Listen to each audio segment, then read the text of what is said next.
प्यारे बच्चों, जैसा कि आप जानते हैं कि अभी तक मैंने इकोनॉमिक्स से रिलेटेड वीडियोज़ ही अपलोड की हैं, लेकिन आज मैं क्लास 10th सोशल साइंस की एक बहुत स्पेशल वीडियो लेकर आई हूँ। यहाँ मैंने जो हरियाणा बोर्ड ने अपना मॉडल पेपर साइट पर अपलोड किया है उसके सॉल्यूशन आपको करवाऊँगी। और ये जो क्वेश्चंस हैं ये बहुत ही इम्पोर्टेंट होने वाले हैं। एग्ज़ाम पॉइंट ऑफ व्यू से आपको इन सब का आंसर पता होना चाहिए। तो आइए बच्चों, वीडियो को शुरू करते हैं।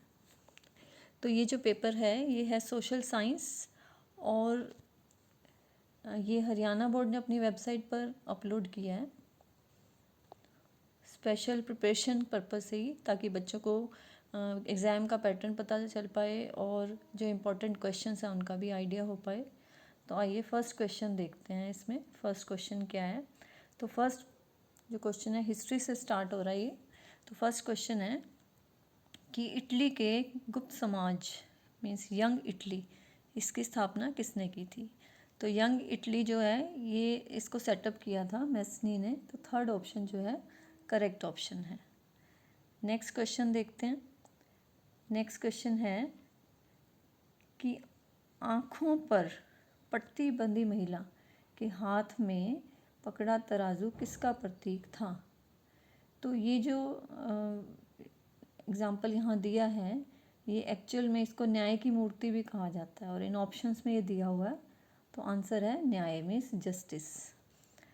तो नेक्स्ट क्वेश्चन की तरफ चलते हैं। नेक्स्ट क्वेश्चन है पॉकेट के आकार की पुस्तकें जिन्हें फेरी वाले बेचते थे उन्हें क्या कहा जाता था? तो उन बुक्स को बोलते थे चैप बुक्स। तो राइट आंसर है चैप बुक्स। क्वेश्चन नंबर 4 है कि हिंद स्वराज पुस्तक का लेखक कौन था? तो जो हिंद स्वराज बुक थी वो लिखी थी महात्मा गांधी ने। तो इसका राइट आंसर है महात्मा गांधी। नेक्स्ट है कि कागज़ की खोज डैश में हुई। तो जो पेपर जो था वो इन्वेंट हुआ था चाइना में। तो राइट आंसर है चाइना। नेक्स्ट क्वेश्चन, अब पॉलिटिकल साइंस का पोर्शन स्टार्ट हो गया। तो इसमें फर्स्ट क्वेश्चन जो है वो है कि बेल्जियम में किस जातीय समूह की सबसे बड़ी आबादी है? ऑप्शन देख लेते हैं जो ऑप्शन दिए हुए हैं। ऑप्शन है वैलून, फ्लेमिश, जर्मन एंड मुस्लिम। तो इसका राइट आंसर है फ्लेमिश। नेक्स्ट है कि बहुसंख्यकवाद के सिद्धांत के कारण डैश में गृह युद्ध हुआ। तो ये जो गृह युद्ध हुआ था वो हुआ था श्रीलंका में। तो राइट आंसर है श्रीलंका। क्वेश्चन नंबर 8 है निम्नलिखित में से कौन सा देश साथ लेकर चलने वाले संघ का उदाहरण है? मीन्स होल्डिंग टुगेदर फेडरेशन का एग्जाम्पल कौन सा देश है? तो ये है इंडिया। हमारा देश जो है वो साथ लेकर चलने वाले संघ का एग्जाम्पल है। क्वेश्चन नंबर 9 कि राज्य पुनर्गठन आयोग रिपोर्ट को कब लागू किया गया? तो ये जो रिपोर्ट थी ये लागू हुई थी 1 नवंबर 1956 को। तो इसका राइट आंसर है। क्वेश्चन नंबर 10 है कि इनमें से कौन बहुजन समाज पार्टी का संस्थापक है? तो राइट ऑप्शन है कांशीराम।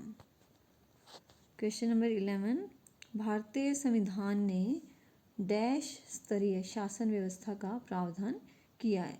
तो भारतीय जो संविधान है, कॉन्स्टिट्यूशन है, वो कितने टायर गवर्नमेंट को प्रेजेंट करती है ये हमें बताना है। तो राइट आंसर इसका है 3। क्वेश्चन नंबर 12 कि विश्व के अधिकांश देशों में कौन सी शासन प्रणाली पाई जाती है? तो मैक्सिमम कंट्रीज जिसको फॉलो करते हैं या गवर्नमेंट जहाँ जो मैक्सिमम टाइप की गवर्नमेंट एग्जिस्ट करती है वो है लोकतंत्र, डेमोक्रेसी। क्वेश्चन नंबर 13 हरियाणा का प्रांतीय दल कौन सा है? तो इसमें आप बेस्ट एग्जांपल जो है वो दे सकते हो इनेलो। इनेलो मीन्स इसकी फुल फॉर्म है इंडियन नेशनल लोकदल। क्वेश्चन नंबर 14 है एक लोकतांत्रिक सरकार किसके प्रति उत्तरदायी होती है? तो लोकतंत्र जनता का बनाया होता है, जनता चुनाव वोट देती है और चुनाव जितवाती है। तो इस वजह से जनता के लिए उत्तरदायी होती है लोकतांत्रिक सरकार। नेक्स्ट है बेल्जियम की राजधानी कहाँ है? तो ये है ब्रुसेल्स। तो राइट आंसर है ब्रुसेल्स। नेक्स्ट क्वेश्चन देखते हैं, क्वेश्चन नंबर 16 कि वर्तमान में भारत में राष्ट्रीय राजनीतिक दलों की संख्या कितनी है? तो ये जो दल थे पहले 6 थे और अब इनकी जो संख्या है वो है 7। क्वेश्चन नंबर 17 कि कई ग्राम पंचायत जो है मिलकर डैश का गठन करती हैं। So means a few gram panchayat are group together to form what is usually called a gram sabha. इसको कहते हैं ग्राम सभा। तो आपका राइट आंसर रहेगा ग्राम सभा। नेक्स्ट है चुनाव लड़ने और सरकार में सत्ता संभालने के लिए एकजुट हुए लोगों के समूह को डैश कहते हैं। तो ये जो समूह होता है इसको हम कहते हैं राजनीतिक दल। नेक्स्ट है कि भारतीय संविधान में कितनी भाषाओं को अनुसूचित भाषा का दर्जा दिया गया है? तो ये भाषाएं हैं 22। नेक्स्ट 20th क्वेश्चन की तरफ चलते हैं। क्वेश्चन है कि श्रीलंका की आबादी में ईसाई लोगों का हिस्सा कितने प्रतिशत है? क्रिश्चियन जो है वो कितने प्रतिशत हैं? ये हैं 7%। क्वेश्चन नंबर 21 वे सारे संसाधन जो निर्जीव वस्तुओं से बने हैं उन्हें हम क्या बोलते हैं? तो उन्हें हम कहते हैं अजैव संसाधन, क्योंकि ये निर्जीव वस्तुओं से बने हैं इसलिए इनको हम अजैव संसाधन कहते हैं। नेक्स्ट क्वेश्चन की तरफ चलते हैं। क्वेश्चन नंबर 22 है कि भारत में भूमि पर विभिन्न प्रकार की भू आकृतियों में मैदान भू क्षेत्र कितने प्रतिशत है? तो लैंड एरिया हमसे पूछा गया, मतलब लैंड एरिया कितना लैंड एरिया जो प्लेन है, तो इसका राइट आंसर है 43%। क्वेश्चन नंबर 23 रेगिर मिट्टी का दूसरा नाम क्या है? तो इसका दूसरा नाम है ब्लैक सॉइल मीन्स काली मिट्टी। क्वेश्चन नंबर 24 पंजाब में भूमि निम्नीकरण का निम्नलिखित में से मुख्य कारण क्या है? तो मुख्य कारण इसके पीछे है पंजाब में अधिक सिंचाई, ओवर इरिगेशन वहाँ पर होता है जिसकी वजह से जो लैंड डिग्रेडेशन कॉन्टिन्यूसली होता जा रहा है। क्वेश्चन नंबर 25 है हमें बताना है कि कौन सी फलीदार फसल है, मीन्स लेग्नस क्रॉप हमें बतानी है कौन सी है, तो वो होती हैं दालें। तो राइट आंसर रहेगा ऑप्शन ए। क्वेश्चन नंबर 26 है कि 2013 में प्राकृतिक रबड़ के उत्पादन में भारत का कौन सा स्थान है? तो भारत का जो रैंक है वो है 4th, चौथा। तो राइट ऑप्शन है सी ऑप्शन। नेक्स्ट है बहुत ही सिंपल क्वेश्चन है और इम्पोर्टेंट भी है कि निम्नलिखित में से कौन सा नगर भारत की इलेक्ट्रॉनिक राजधानी है? तो राइट आंसर इसका है बेंगलुरु। क्वेश्चन नंबर 28 कौन सा अंतःस्थलीय नदीय पतन है? तो इसका राइट आंसर है कोलकाता। क्वेश्चन नंबर 29 देखते हैं कि निम्नलिखित में से परिवहन का कौन सा साधन वहनांतरण हानियों तथा देरी को घटाता है? तो मीन्स लॉसेज और डिलेज को कौन सा ट्रांसपोर्टेशन मेथड है जो रिड्यूस कर देता है? तो इसका राइट आंसर है पाइपलाइंस। तो थर्ड ऑप्शन जो है वो करेक्ट ऑप्शन है। क्वेश्चन नंबर 23 भिलाई इस्पात कारखाना किस राज्य में स्थित है? तो ये है छत्तीसगढ़ में। तो राइट आंसर है छत्तीसगढ़। क्या पहला सीमेंट उद्योग 1904 में चेन्नई में लगाया गया था? तो ये राइट है स्टेटमेंट, क्योंकि 1904 में जो प्लांट लगाया गया था मद्रास उस समय इसको कहते थे, तो चेन्नई में ही लगाया गया था। तो ये स्टेटमेंट करेक्ट है। नेक्स्ट है निम्नलिखित में से कौन सा उद्योग चूना पत्थर को कच्चे माल के रूप में प्रयुक्त करता है?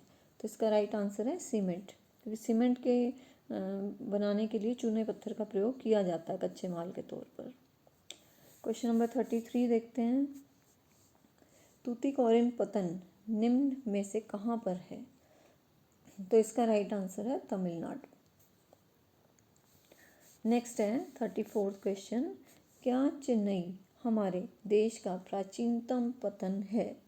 तो चेन्नई जो है वो प्राचीनतम पतन नहीं है, सबसे पुराना नहीं है। वन ऑफ द ओल्डेस्ट तो है लेकिन सबसे पुराना नहीं है।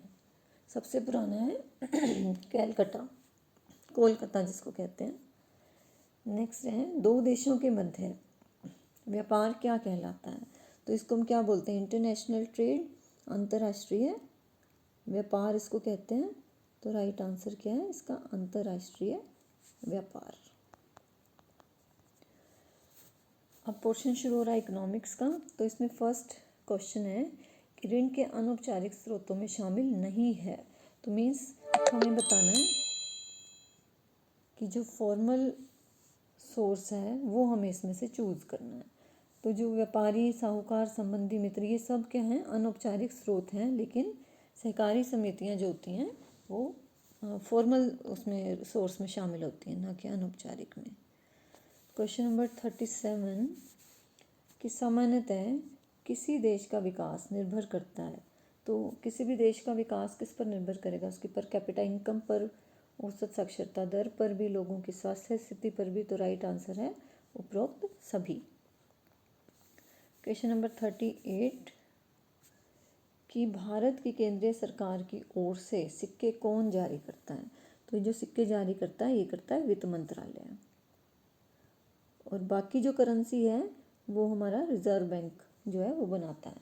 तो वित्त मंत्रालय, भारतीय सरकार का वित्त मंत्रालय जो है वो सिक्के जारी करता है। प्रति व्यक्ति आय की गणना का सूत्र बताइए। तो ये होता है राष्ट्रीय आय को जनसंख्या से यदि भाग कर दें, तो ये है राष्ट्रीय आय, उसको हमने जनसंख्या से भाग कर देना है। तो वो क्या आ जाएगी? प्रति व्यक्ति आय आ जाएगी। NY राष्ट्रीय आय है और PN क्या है? जनसंख्या।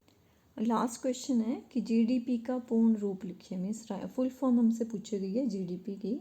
तो GDP क्या होता है? ग्रोस डोमेस्टिक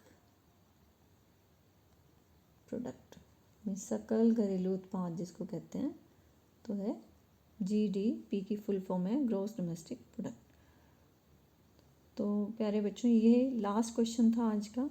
जल्दी ही मैं आपके लिए और वीडियोस लेकर आऊँगी।